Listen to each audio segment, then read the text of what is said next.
Good afternoon, everyone. My name is Captain Michael O'Hagan. I am the Public Affairs Officer for the 106th Rescue Wing, and I am here to have a moment to bring you up to speed as to where we are with our process of our fallen and show you some of the folks that we have here for support. And now I'd like to take a moment to introduce our wing commander, Colonel Michael Bank. Sir. Hello, I'm Colonel Michael Bank. I'm the 106 Rescue Wing Commander. First and foremost, our most sincere condolences, thoughts, and prayers to those impacted by this tragedy, most especially the families of our fallen.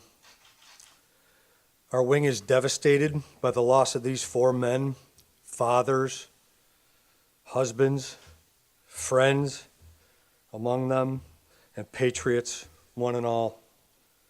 We also grieve for the families of the 3 airmen that were accompanying our crew that evening.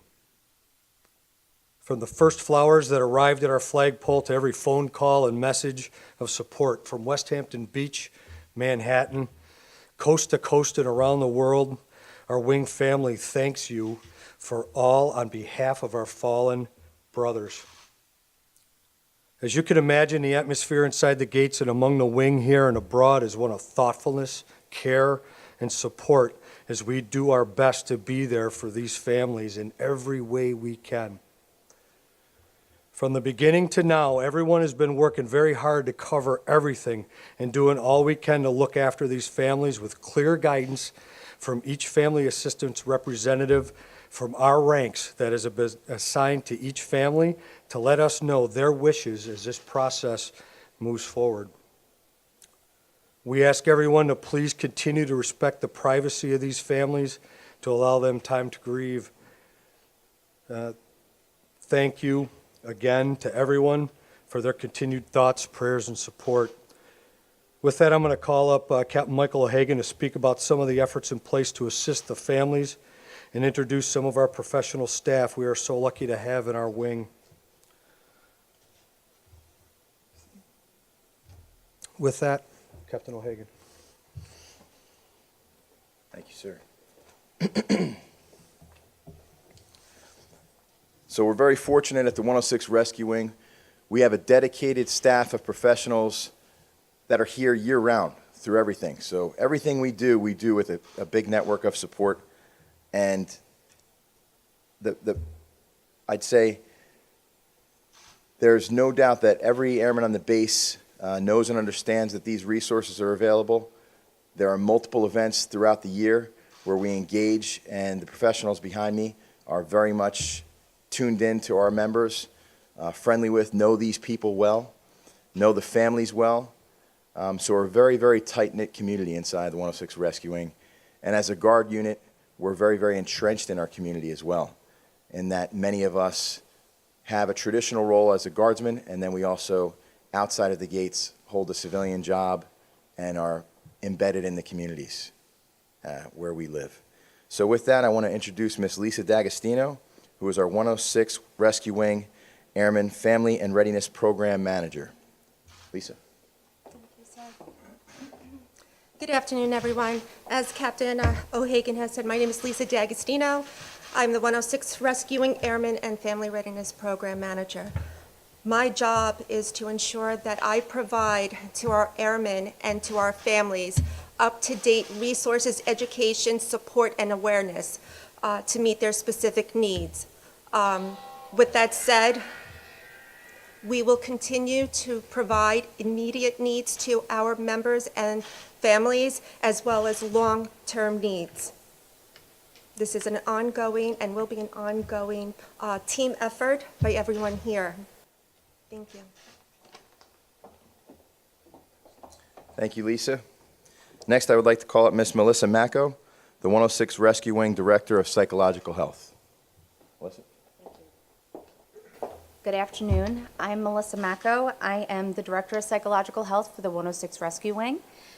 The main mission of the Psychological Health Program is to increase individual and unit readiness and well-being throughout the promotion of psychological health and resilience. Some of the services that I provide on base is operational leadership consultant, community capacity building, and also direct client services, not only for the members, but also for their families. Thank you. Thank you, Melissa. Next, I'd like to call up one of our chaplains, Major Patrick McCartry, and he is the 106 Rescue Wing chaplain that's present here today. We have two other chaplains, Chaplain Lee and Chaplain McNamara, who are also there to support. Chaplain McCartry. Thank you very much. And again, thank you for having us.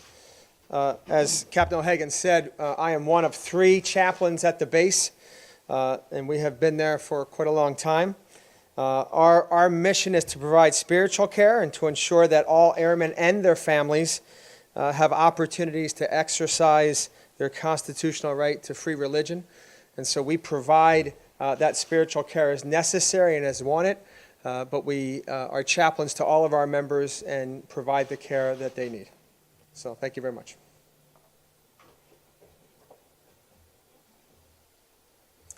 And last, I'd like to call up Miss Ebony Goodfield. Ebony is the Wing Yellow Ribbon Support Specialist. So Ebony, if you come up.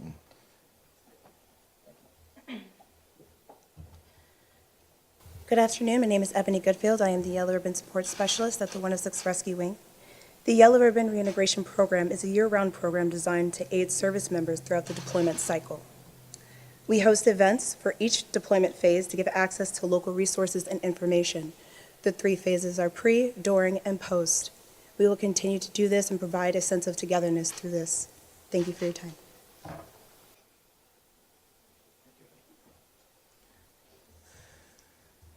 So I would like to, before I open up for some questions, just to let you know, that's just a small snippet of who these people are. And genuinely, from the programs we have, we do like Galaxy Camp, the Yellow Ribbon Program, all the things we do, Laugh Your Way Through a Better Marriage and some of the other programs. Our wing is very, very connected to all these things. We have our core values, service, integrity, and excellence. And we also have our principles, our pillars of mental wellness, spiritual wellness, physical, and social. So that team represents making sure we look after the wellness of our members in that regard. And they do a fantastic job. So I would like to open up to any questions you may have that I can help answer.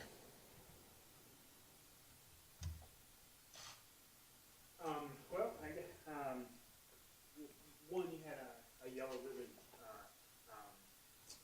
plan for the future.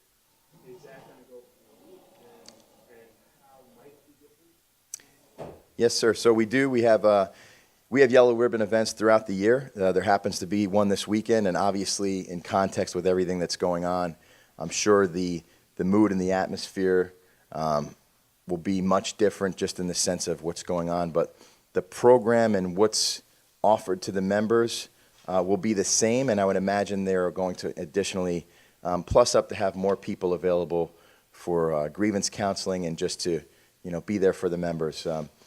These are private events, the Yellow Ribbon Program events, so those location and other information about that is not disclosed. It's just for members. It's a private event of togetherness and support for members as families are deployed. So there will absolutely be, I'm sure, a focus and attention to detail on the sensitivity of the current situation and with members that are in harm's way overseas still, looking after them and their families as well. I just, some in other units have open yellow ribbons, but that would be open. Correct. I guess there are occasions that the Yellow Ribbon Program may be a more open event. Many of them, I would say the majority of them, are usually by invite only. And that's designed to basically close it off so that there's a comfort level for these members and their families to be able to feel free to kind of be around each other, communicate, work, togetherness, talk, and sort through things. So I think that's more effective when it's a close-knit group. Anyone else? Are you planning any memorials? There absolutely, I think, will be many details to unfold as this process moves forward. So our posture and our commitment and our duty is to make sure that we are there to honor the wishes of each family specifically. So as I'm sure you would understand, families are going to have their specific wishes as to how they would like to put their loved ones to rest. So as those details are solidified, we'll be able to make more of a plan on that. At this time right now, none of the families, for us, nothing is exactly set in stone just yet, so we're still giving time and supporting and waiting through to allow them time to ask us what they need from us, and we will be there every step of the way to make that happen. Yes, ma'am. Would you describe these programs that you're talking about as comparable to grief counseling? No, the Yellow Ribbon program would not be at all. So like, as far as for the wing, we have many grief counselors available right now. That's absolutely, sure. With the question again, ma'am, so I can help? When you're talking about the psychological services that you're providing, are you talking about things comparable to grief counseling? Sure, actually, I could call Melissa up to speak to it, but on the quick, yeah, sure. Melissa, if you wouldn't mind. Thanks so much. You're welcome. Yes, we do have grief counseling, bereavement counseling available through local resources as well as resources that are on the base. And they're available to not only the members, but also to the families. How many are, if you have is it a team of 15, how many grief counselors involved? Well, it's dependent on the need. So we would be able to have plenty of resources available to serve the amount of members that we have as well as their families. But I don't have a specific number that I would be able to give you at this time. Is it in-house or is it coming from outside? Sure, so I would say basically, as far as the counseling goes, primarily it's in-house. We usually have it from, a lot of the stuff happens in-house for members because these folks actually exist and reside and work within our gates. But as needed, they have access to outside resources within their professional network of people that are in the programs beyond the 106 Rescue Wing that can be pulled on and called for as needed. The in-house group is the group that you're looking at behind me to some degree. So they're basically representatives for the full year-round commitment. So as things are plussing up now to fit the needs, it's exactly as Melissa said. As the need calls for, we respond to the need accordingly with whoever may be the best fit for location, geography, a number of reasons. But Melissa is inside the gate and doing the job from there right now. Certainly a huge tragedy. Do you know how many, I asked you this yesterday, but I wanted to Sure. come up in but we know how many the 106 has lost in duty, on duty, in operations in its history. Do you know that? I would not be able to say for certain, but I do believe this may be these 4 fallen and these 4 losses are definitely, in recent years, this would be it. We have other New York State Air Guardsmen, we have other guardsmen, we have other obviously military, but to my knowledge, in terms of history, I couldn't speak to 100% of the history because obviously there's been a lot of transition and change from rescue units from what we were previously. But yeah, Since 9/11, do you know?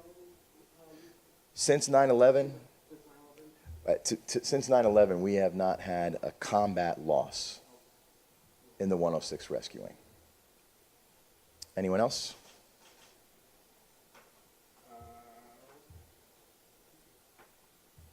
So some other information I'd like to put out there to help offer some clarification is, again, as I stated earlier, every move we make, everything we do is directly in alignment and in accordance to the wishes of the families. That's it. We're not going to do anything or move ahead of them. So we're staying and tracking with them. We're extremely fortunate that we have 4 members from our ranks that are serving as what is called family assistance representatives. Those individuals are fantastic people, and they're working very hard to make sure they keep us tuned in and act as the go-between and inform us of the families. As far as the process and everything, all 7 members have arrived, as you well know, back to Dover Air Force Base. There is only one dignified transfer, and that took place the other day.